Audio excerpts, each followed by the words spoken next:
আসসালামু আলাইকুম ওয়া রাহমাতুল্লাহি ওয়া বারাকাতুহু।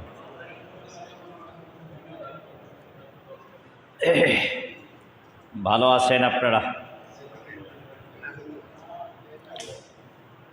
আলহামদুলিল্লাহ আলহামদুলিল্লাহি নাহমাদুহু ওয়া নাস্তাঈনুহু ওয়া নাস্তাগফিরুহ ওয়া নাউযু বিল্লাহি মিন শুরুরি আনফুসিনা ওয়া মিন সাইয়্যাতি আ'মালিনা। من يهده الله فلا مضل له ومن يضلله فلا هادي له ونشهد أن لا إله إلا الله وحده لا شريك له ونشهد أن سيدنا وحبيبنا وسندنا ومولانا محمد أرسل رسوله بالحق بشيرا ونذيرا وداعيا إلى الله بإذنه وسراجا منيرا. فقد قال الله تعالى في القرآن المجيد والفرقان الحميد. قرآن شكلي أعوذ بالله من الشيطان الرجيم. بسم الله الرحمن الرحيم. هو الذي أرسل رسوله بالهدى ودين الحق ليظهره على الدين كله ولو كره المشركون. وقال تعالى بشان حبيبه إن الله وملائكته يصلون على النبي يا أيها الذين آمنوا صلوا عليه وسلموا تسليما. সকলেই মহব্বতের সাথে দুরূদ শরীফ পড়েন। আল্লাহুম্মা সাল্লি আলা মুহাম্মাদ ওয়া আলা আলি মুহাম্মাদ কামা সাল্লাইতা আলা ইব্রাহিম ওয়া আলা আলি ইব্রাহিম ইন্নাকা হামিদুম মাজিদ. আল্লাহুম্মা বারিক আলা মুহাম্মাদ وعلى آل محمد كما باركت على إبراهيم وعلى آل إبراهيم إنك حميد مجيد. بلغ العلا به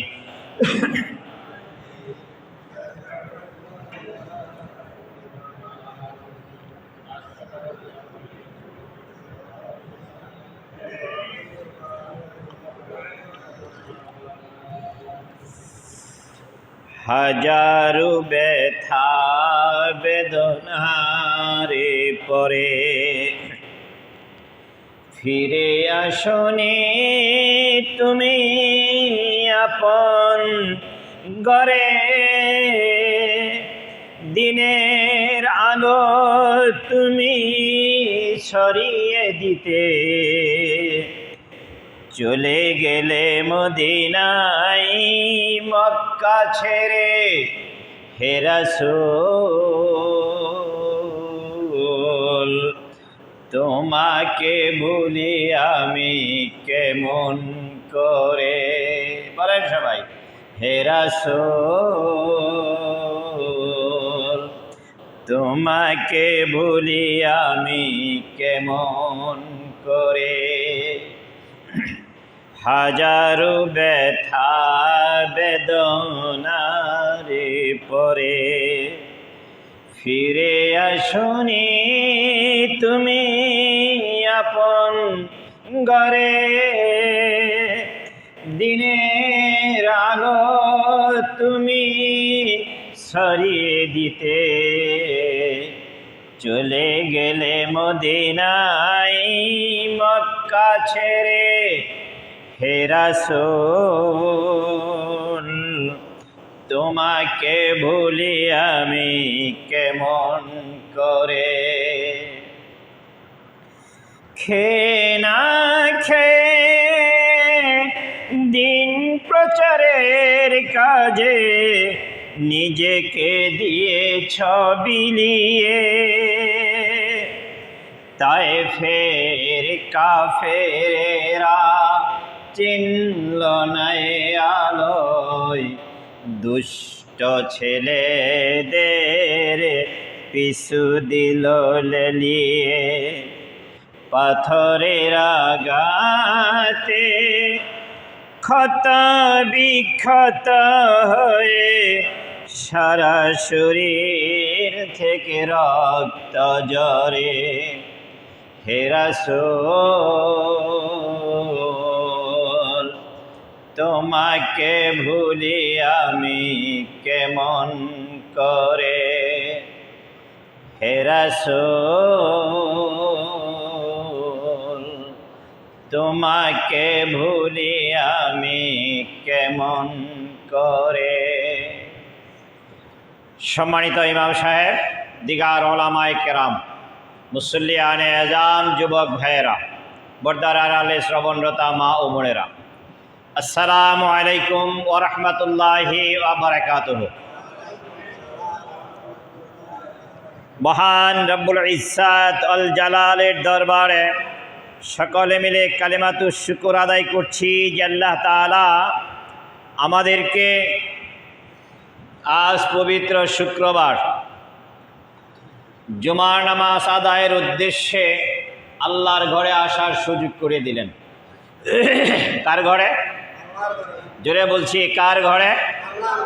ওই মহান মুনিবের দরবারে সকলে মিলে কালিমাতুশ শুকর আদায় করছি আলহামদুলিল্লাহ।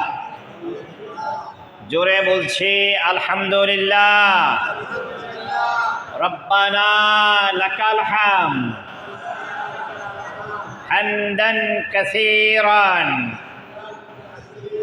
তাইয়িবান মুবারাকান ফি।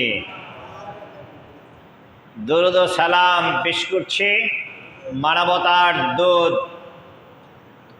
নবিকুল শিরোমণি বিশ্বনবী মুহাম্মদুর রাসূলুল্লাহ সাল্লাল্লাহু আলাইহি ওয়াসাল্লামের প্রতি।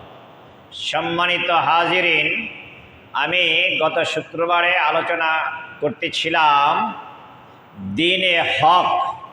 আল্লাহ তাআলা তার নবীকে পাঠালেন তার দ্বীনকে বিজয়ী করার জন্য।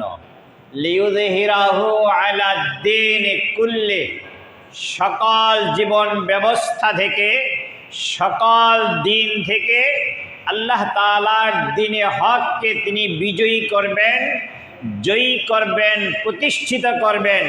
এই জন্য আল্লাহ তাআলা তার নবীকে পাঠিয়েছেন। আর দ্বীনে হক যখন প্রতিষ্ঠিত হবে, প্রকাশ হবে, তখন বদ্দীন যারা আছে, কাফের মুশরিক যারা আছে, তাদের কাছে জ্বালা যন্ত্রণা শুরু হয়ে যাবে। কথা বলেন ঠিক কিনা? কে বলেছেন? আল্লাহ। কে বলেছেন? আমার কথা কি বুঝে আসতেছে আপনাদের? ইতিমধ্যে আপনারা দেখতে পেরেছেন, গত শুক্রবারে আমি আলোচনা করেছি দিনে হকের মধ্যে কি নাই।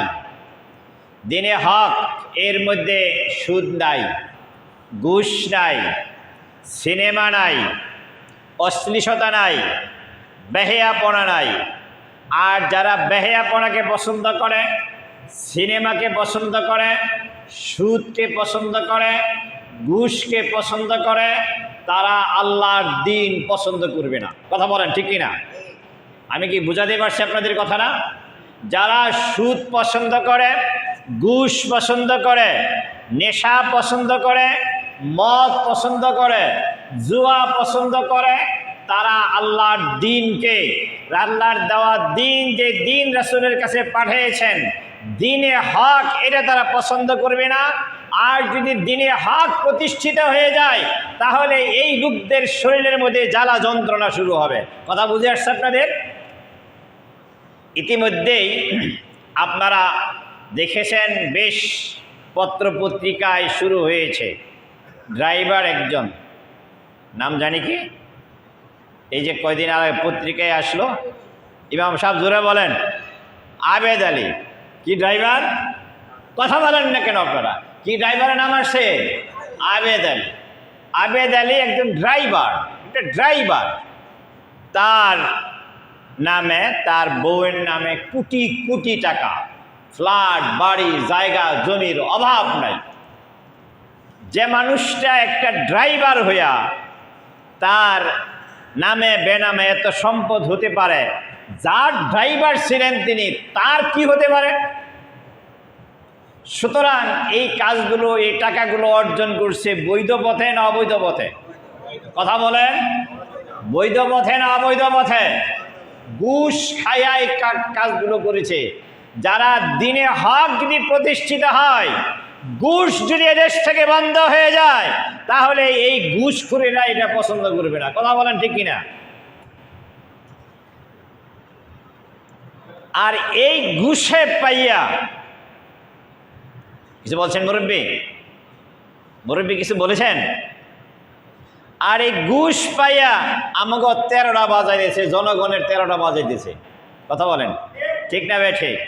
তারপরে আসেন যারা ঠিকাদারি ব্যবসা করে, ঠিকাদারি ব্যবসা যারা করে, তারা যদি সৎ না হয়, তাহলে দেখেন আমাদের মাননীয় প্রধানমন্ত্রী অনেক জায়গাতেই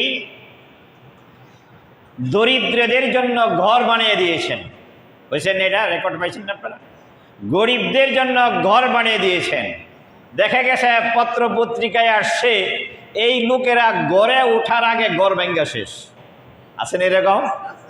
গড়ে ওঠার আগে ঘর ভাঙ্গা শেষ। ব্রিজ করেছে, ব্রিজ উদ্বোধন করার আগে ভাঙ্গা শেষ।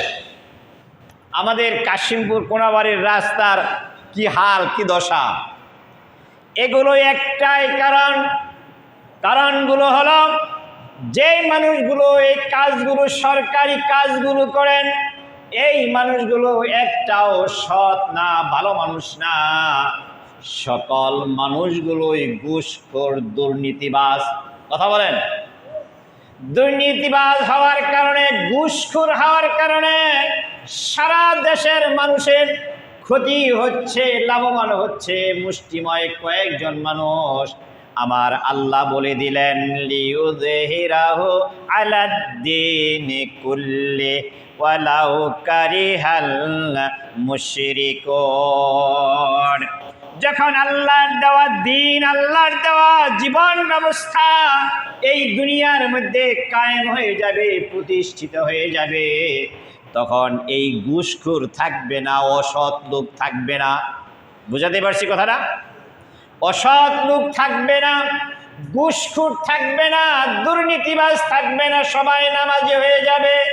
আল্লাহ রাব্বুল আলামিন বলেছেন, ইন্নাস সালাতা তানহা আনিল ফাহশাই ওয়াল মুনকার। নিশ্চয়ই নামাজ মানুষকে অন্যায়, অবিচার, অশ্লীলতা, বেহায়াপনা থেকে দূরে রাখে। আজকে সমাজে দেখা যায় এই ঘুষখোরেরা নামাজ পড়ে, দান সদকা করে, আবার ঘুষ করে, চুরি করে। বোঝা গেল এই লোকগুলো নামাজ পড়ে কিন্তু নামাজ তাদের হয় না। কথা বলেন ঠিক কিনা? যেই নামাজ আপনাকে অন্যায় থেকে, ঘুষ থেকে, সুদ থেকে ফিরাতে পারে না, অশ্লীলতা থেকে ফিরাতে পারে না, বেহায়াপনা থেকে ফিরাতে পারে না, ওই নামাজ আপনাকে অনন্ত অসীম কাল জাহান্নাম থেকে কিভাবে বাঁচাবে? কথা বলেন ঠিক কিনা? আমি আজকে দিনে হক এর কথা এই পর্যন্তই রাখলাম। আরো অনেক কথা আছে আজকে। এটা মুহররম মাস না? এটা কি মাস? জোরে বলেন। মুহররম। মুহররম মাসের একটা দিন আছে, তার নাম আশুরা। কি দিন? জোরে বলেন। আশুরা।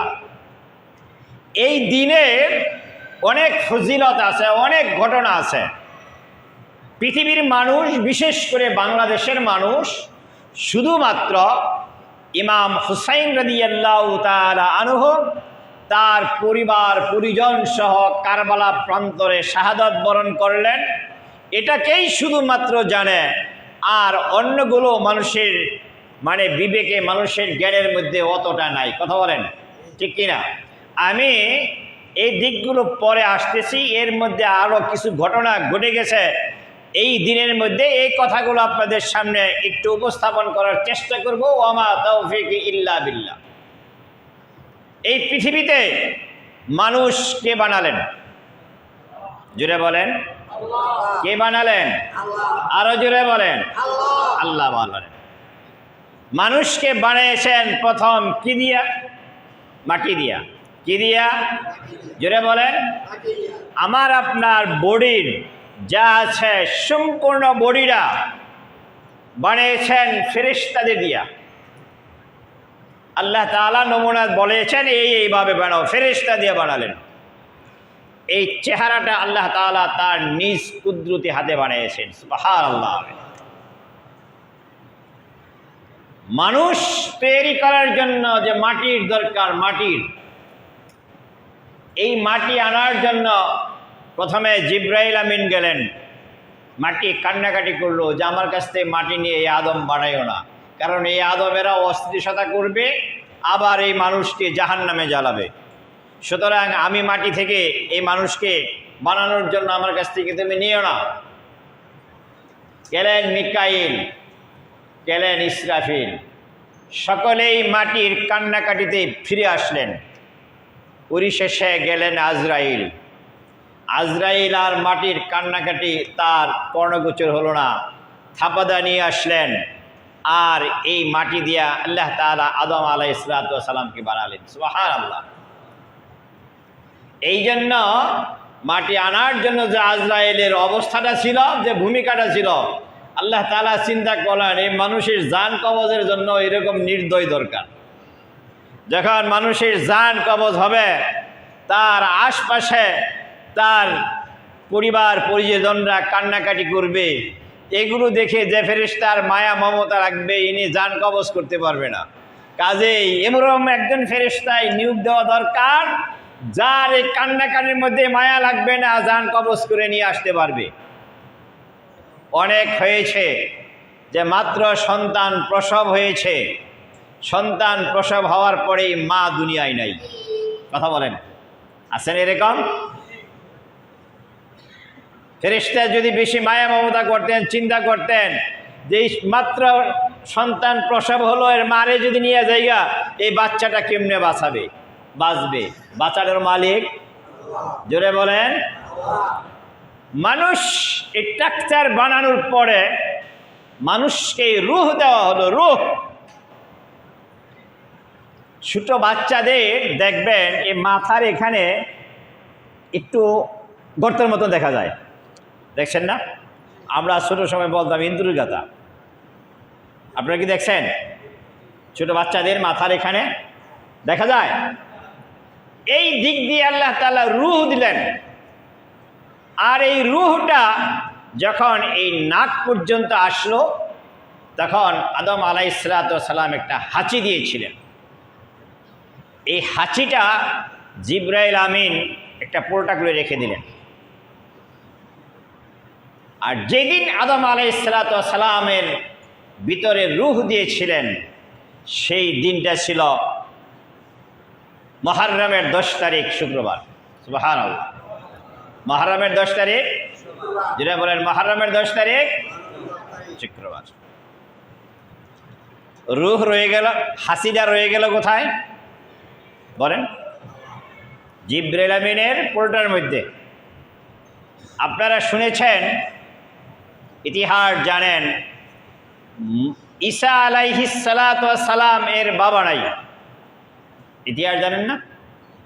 ঈসা আলাইহিস সালাতু ওয়াস সালামের বাবা নাই। তার মা নাম কি?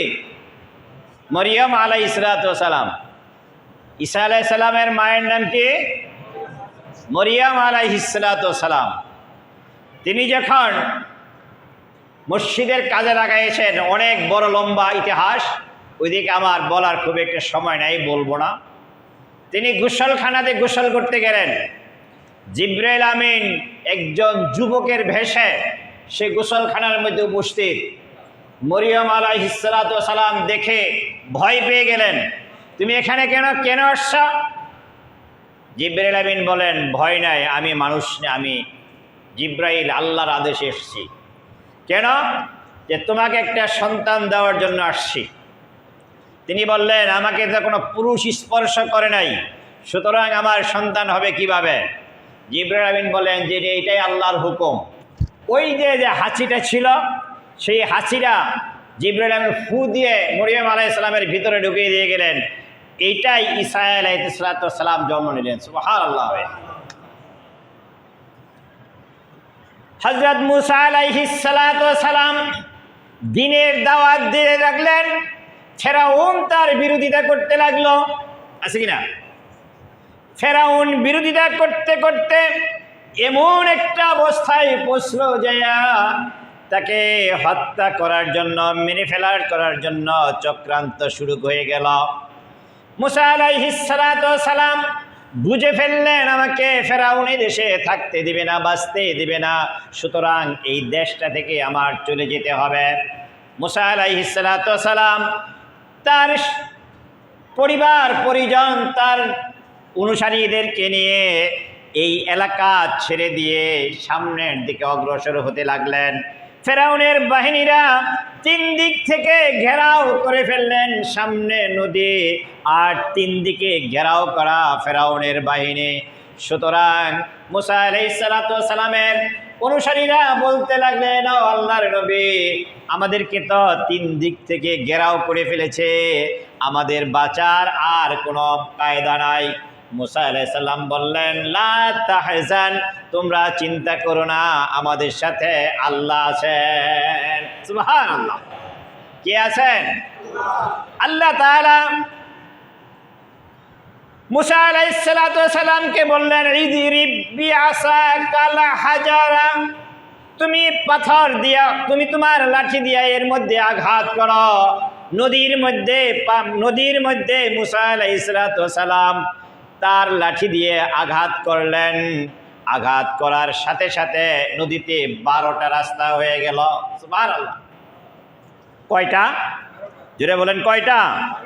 12টা রাস্তা হয়ে গেল। এবার মুসা আলাইহিস সালাম তার সেনাবাহিনীদেরকে নিয়ে, তার পরিবার পরিজন নিয়ে এই রাস্তা দিয়ে নদী পার হয়ে যাবে, সাগর পার হয়ে যাবে। ওয়াসাওয়াসনা বিবানি ইসরাঈল বাহরা, আল্লাহ রাব্বুল আলামিন মুসা আলাইহিস সালামকে তার পরিবার পরিজন সহ নদী পার করে দিলেন। সুবহানাল্লাহ।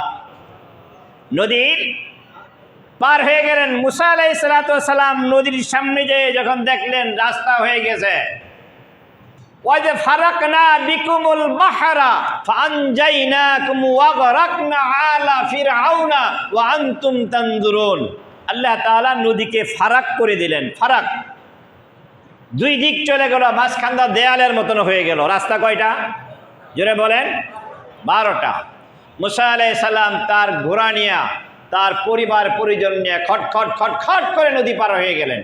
মুসা আলাইহিস সালাম যখন নদীর মাঝখানে, ফেরাউন তখন নদীর কিনারায়। ফেরাউন তার বাহিনীরা মনে মনে ভাবছিল দর্শি যাইব কই, যার কোনো কায়দা নাই, সামনে নদী, যাওয়ার কোনো জায়গা আছে? জায়গা তো নাই। সুতরাং মুসা ধরা খাবেই, আর এই নদীর মধ্যে চুবে চুবে মুসারে মারবো। চিন্তা ভাবনা কার? ফেরাউনের। চিন্তা ভাবনা কার? ফেরাউনের। যে মুসা যাওয়ার কোনো জায়গা নাই, এই নদীর মধ্যে পড়বে, আমরা এদিক থেকে যাই আরে দৈরা নদী চুবাইয়া মারবো। চিন্তা ভাবনা ফেরাউনের। আল্লাহর চিন্তা কি? আল্লাহ তাআলা নদীকে দুভাগ করে দিলেন, 12টা রাস্তা বানিয়ে দিলেন। মুসা আলাইহিস সালাম যখন নদীর মাঝখানে, ফেরাউন তখন নদীর কিনারায়। ফেরাউন যখন এসে দেখলেন, বাহ কি চমৎকার, মুসা তো নদী পার হয়ে যাচ্ছে এই রাস্তা দিয়া, আর দেরি করা যায় না, চলো তোমরাও চলো। মুসা আলাইহিস সালামের পিছু ছুটলেন এই ফেরাউনের বাহিনী। পিছে যেতে যেতে ফেরাউন যখন নদীর মাঝখানে, মুসা আলাইহিস সালাম তখন নদী বলেন পার হয়ে গেছে। ফেরাউন যখন নদীর মাঝখানে, মুসা আলাইহিস সালাম পার হয়ে গেলেন। আল্লাহ রাব্বুল আলামিন নদীরে বললেন, নদীরে তোমার যে ক্ষমতা আমি এতক্ষণ রহিত করে দিয়েছিলাম, রাস্তা বানিয়েছিলাম, এটা শুধুমাত্র আমার বন্ধু মুসার জন্য। সুতরাং তুই তোমার ক্ষমতা প্রয়োগ করো। এবার নদীর পানিগুলো রাস্তা মিলন হয়ে গেল। সুবহানাল্লাহ। এখন আর নদীতে রাস্তা নাই, কি হয়ে গেছে? পানি হয়ে গেল। ফেরাউন একবার ডুবে আরেকবার উঠে, আছেন এরকম? ফেরাউন একবার নদীর মধ্যে ডুবে আরেকবার উঠে। আল্লাহ রাব্বুল আলামিন কথাটা এখানে কোট করে দিয়েছেন, ফাআতবাহুম ফিরআউনু ওয়া জুনুদু বাগিয়ান ওয়া'দান হাত্তা ইযা আদরাকাহুল গারক। ফেরাউন যখন ডুবে আবার ওঠে, ফেরাউনের বাহিনী একবার ডুবে আবার ওঠে, আবার ডেকুরদা পানি খায়। কথা বোঝেন না? পানি খাইতে খাইতে ফুটকা মাছ সব মরে গেল। মরে যাওয়ার আগেই ফেরাউন বললেন, ক্বালা আমানতু আন্নাহু লা ইলাহা ইল্লাল্লাযী আমানাত বিহি বানু ইসরাঈল ওয়া আনা মিনাল মুসলিমিন। আল্লাহু আকবার। ফেরাউন এবার ডুবে আর উঠে কয়, আল্লাহ আমি ঈমান আনলাম, আমিও তো ঈমান আনছি। তুমি যদি না বুঝো, আমি ঈমান আনছি বনি ইসরাঈল অর্থাৎ মুসা যে আল্লাহর উপর ঈমান আনছে, আমিও ওই আল্লাহর উপর ঈমান আনছি। আল্লাহ আমি তো মুসলমান। আসলে কেউ মুসলমান? আসলে ঈমান আনছে? আল্লাহ কি কয়, এটা পৃথিবীর কেউ না দেখুক, একজন তো দেখছে। একজন দেখে নাই, তিনি কে? আল্লাহ বলেন, আল আন অহন ঈমান আনছ। ওয়াকাদ আসাইতা, তুমি এর আগে তো বিরোধিতা করছ। ওয়াকাবলা কুনতা মিনাল মুফসিদিন। ফেরাউন বলে আমি মুসলমান, আনা মিনাল মুসলিমিন। আর আল্লাহ কয় আনতা মিনাল মুফসিদিন। ফেরাউন কয় আমি মুসলমান, আর আল্লাহ বলতেছে তুই একটা সন্ত্রাসী। ঠিক কিনা? আল্লাহ তাআলা মুসা ফেরাউনকে সেই নদীর মধ্যে ডুবিয়ে ডুবিয়ে মারলেন।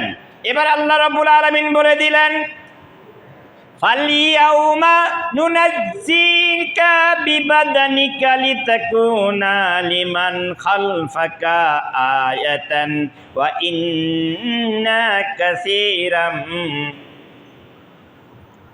মিনান নাসি আন আয়াতিনা লাগাফিলুন।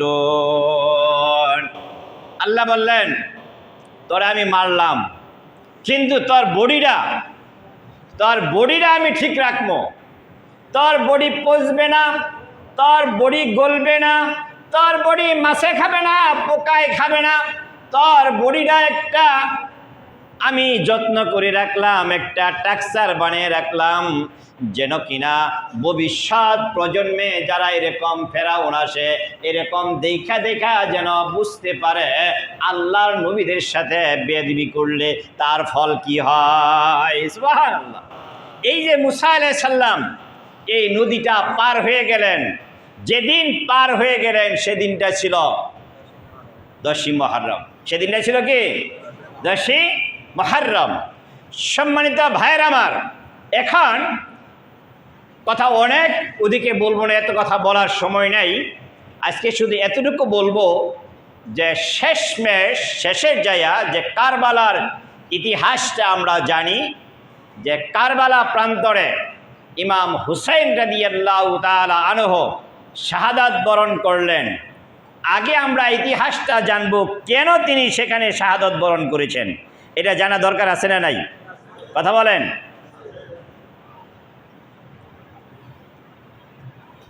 ওই সময়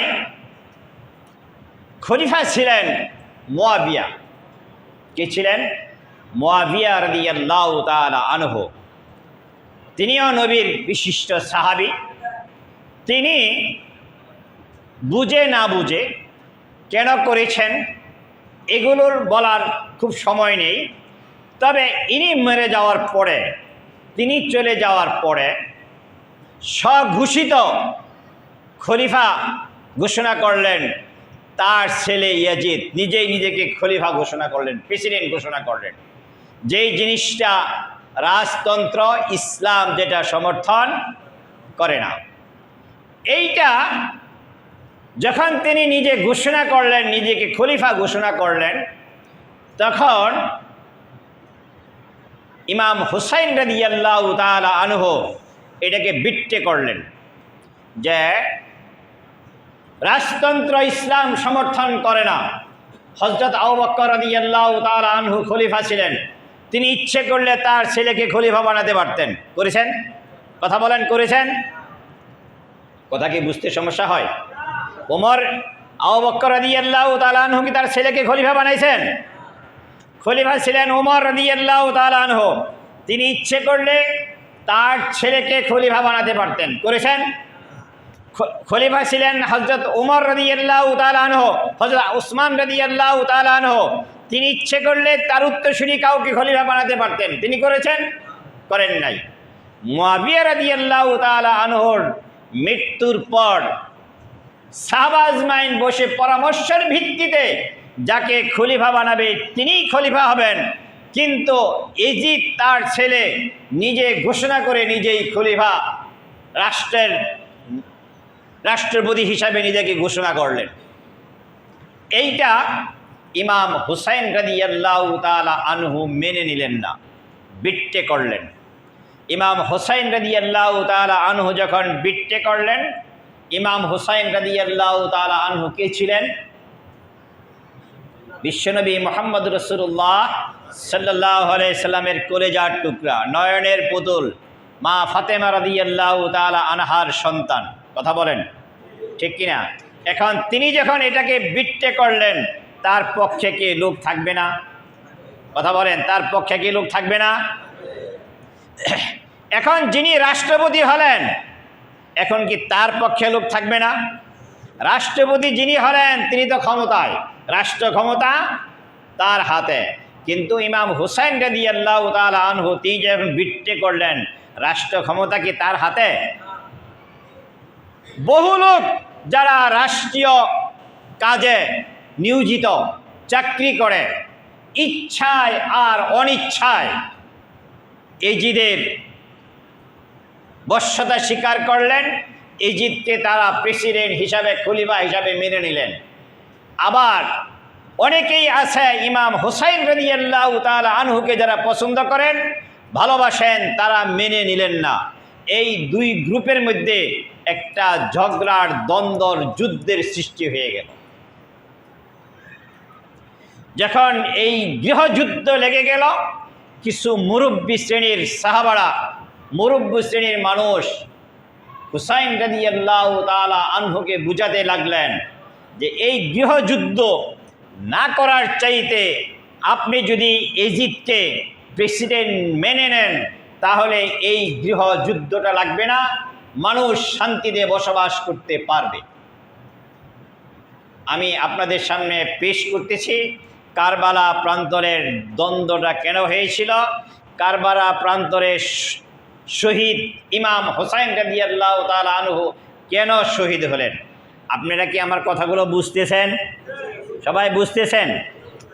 এবার হুসাইন রাদিয়াল্লাহু তাআলা আনহুকে যখন মুরব্বীরা বুঝাতে লাগলেন যে আপনি যদি এজিদকে খলিফা মেনে নেন তাহলে এই গৃহযুদ্ধটা লাগবে না, মানুষ হয়রানি হবে না, মানুষ শান্তিতে বসবাস করতে পারবে।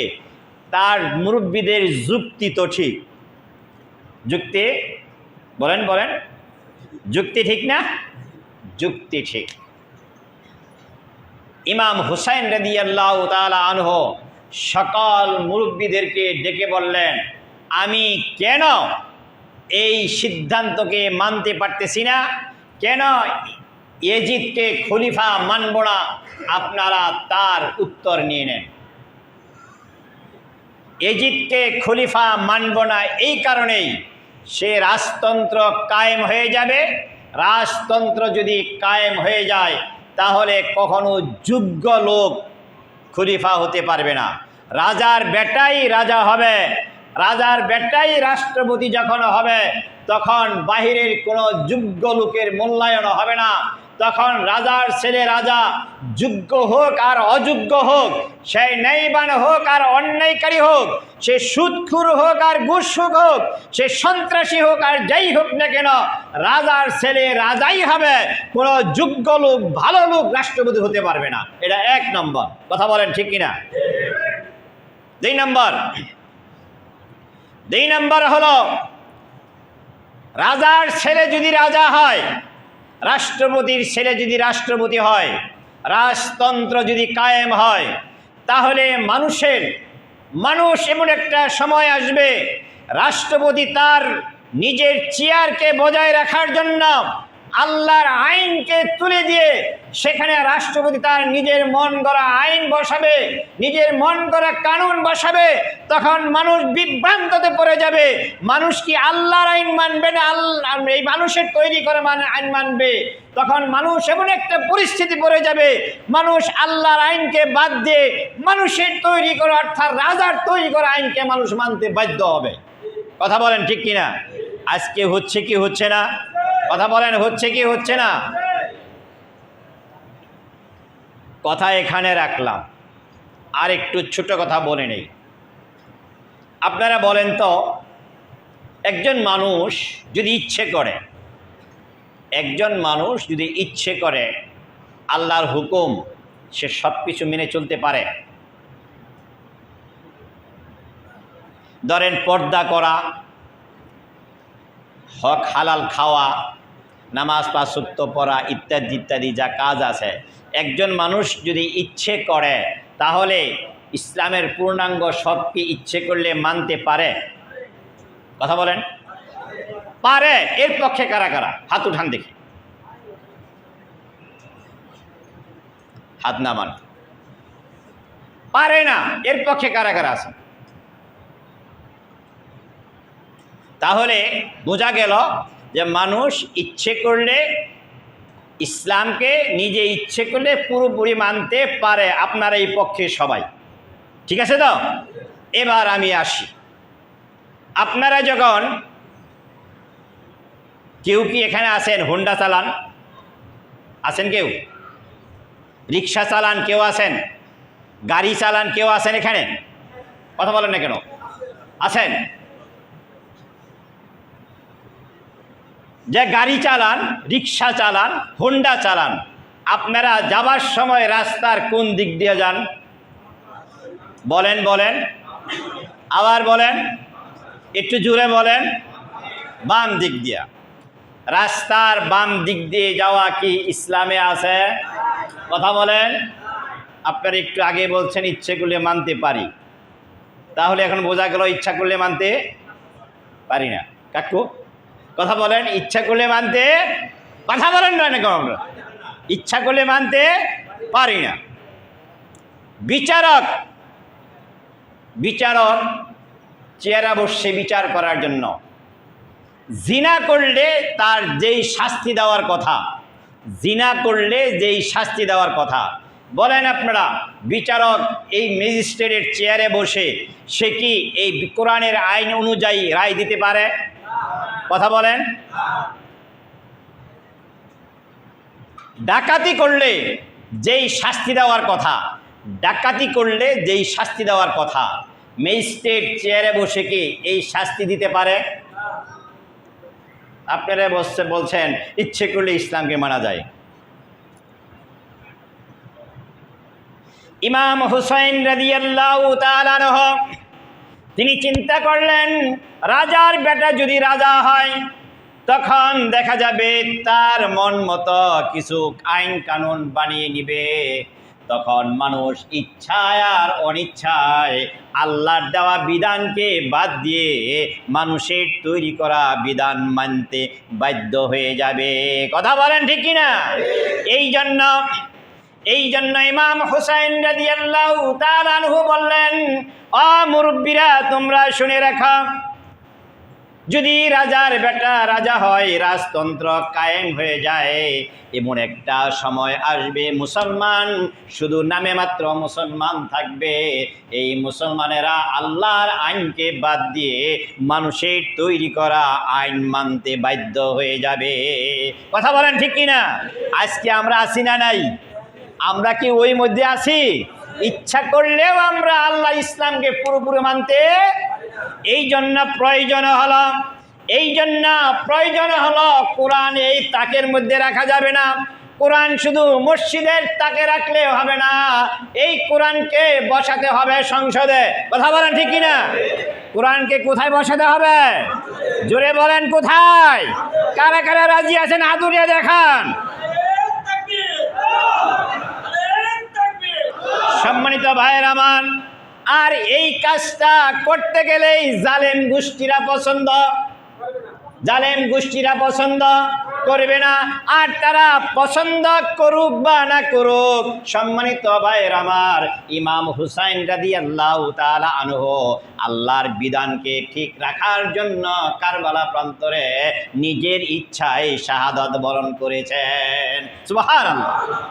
কেমনে শাহাদাত বরণ করলেন এই কথাগুলো করুন ইতিহাস আমি সামনের শুক্রবারে আনবো, আজকে আনার এমন সময় নেই। আরেকটা কথা বলে শেষ করছি।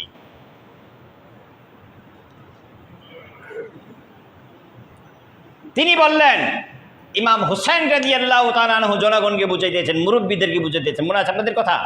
মুরব্বীদেরকে বুঝাই দিয়েছেন, ও আমার মুরব্বীরা শুনে রাখেন, রাজার বেটা যদি রাজা হয় তাহলে এই মানুষটা, এই রাষ্ট্রপতিটা তখন জনগণের সম্পদকে নিজের সম্পদ হিসাবে ব্যবহার করবে, জনগণের সম্পদকে তার নিজের সম্পদ হিসাবে মনে করবে, জনগণের সম্পদ মনে করবে না। আজকে দেখা যায় একজন মানুষ মেম্বার হইলেই ফকিন্নি থেকে কোটিপতি। কথা বলেন ঠিক কিনা? চেয়ারম্যান আর সংসদ সদস্যের কথা তো বাদই দিলাম, কত সংসদ সদস্য এমপিদের বউয়ের নামে কোটি কোটি টাকা তারা বেগম পাড়ায় বাড়ি বানাইছে। কথা বলেন ঠিক না ঠিক? একটাই কারণ, অযোগ্য লোক সেখানে বসার কারণে। সম্মানিত হাজিরিন, হযরত আবু বকর রাদিয়াল্লাহু তাআলা আনহু এই কথাটা বলেই আমি শেষ করছি। আবু বকর রাদিয়াল্লাহু তাআলা আনহু খাবার খেতে বসছেন। একদিন খাবার খেতে বসার পরে দেখেন তার বিবি একটু ভালো খাবার নিয়ে আসছে, একটু মিষ্টান্ন আছে না, আমরা বাসায় সপ্তাহে 15 দিনে মাসে কোনোদিন আমরা একটু ভালো খাবার করি না? কথা বলেন না কেন? করি। অথবা আমাদের বিবিরাও বলে যে আজকে দুটা মুরগি আইনো, একটা মুরগি আইনো, অথবা 2 কেজি গরু গোশত আইনো, অথবা আজকে একটু দুধ আইনো, একটু সময় পাকামো, বলে কিনা? হয় কিনা? একদিন খেতে বসে দেখেন আবু বকর রাদিয়াল্লাহু তাআলা আনহুর বাসায় খাবার আগের দিনের চাইতে স্ট্যান্ডার্ড। তিনি খেতে বসে জিজ্ঞেস করলেন, মনে হয় পার্শ্ববর্তী কোনো বাড়ি থেকে এই খাবারটা দিয়েছেন। বললেন যে বিবি, এত ভালো খাবার আজকে এটা কোথা থেকে আসলো, কার বাড়ি থেকে দিয়েছে? বিবি বললেন, এই খাবার কোনো বাহিরের বাড়ি থেকে আসে নাই, আপনি যে বাজার করার জন্য যে টাকা আমাকে দেন, প্রতিদিন এই বাজার থেকে কিছু কিছু টাকা আমি সেভ করে একটু টাকা জমাইছি, জমায়া আজকে এই টাকা দিয়া ভালো খাবারের ব্যবস্থা করেছি। সুবহানাল্লাহ বলবেন না? আবু বকর রাদিয়াল্লাহু তাআলা আনহু সাথে সাথেই খাবার না খাইয়া রাষ্ট্রীয় কোষাগারের সম্পাদককে ডাক দিলেন, বললেন, তুমি শুনে রাখো, আমার বিবি যেই টাকাটা প্রতিদিন এখান থেকে সেভ করে, সুতরাং এই টাকাটা আমার কম হলো আমার সংসার চলবে। আমি তো এই দেশের প্রেসিডেন্ট, আমার জীবনযাত্রা হতে হবে সবচাইতে গরিব মানুষের জীবনযাত্রার মতো আমার প্রেসিডেন্টের জীবনযাত্রা হতে হবে।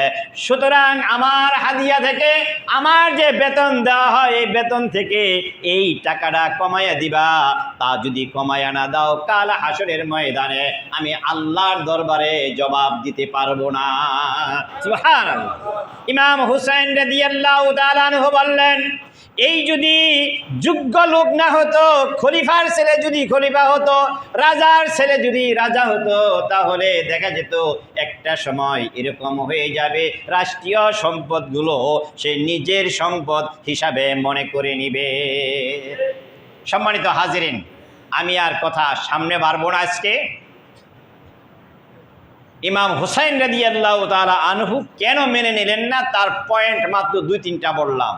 তিনি কিভাবে শহীদ হলেন, অনেক করুণ ইতিহাস। আল্লাহ যদি আমাকে বাঁচিয়ে রাখেন, আপনারাও বেঁচে থাকেন, আগামী শুক্রবারে হবে। আগে আগে আসবেন, রাজি আছেন ইনশাল্লাহ? আগে ঠিক 12:30 আমি আলোচনা শুরু করে দিই, 12:30 মধ্যে পৌঁছে দেবেন। আল্লাহ তাআলা আমাদেরকে সহি বুঝ দান করেন। সকলে বলেন আমিন। ওয়া মা আলাইনা ইল্লাল বালাগ। আসসালামু আলাইকুম ওয়া রাহমাতুল্লাহি ওয়া বারাকাতুহু। সুন্নাত।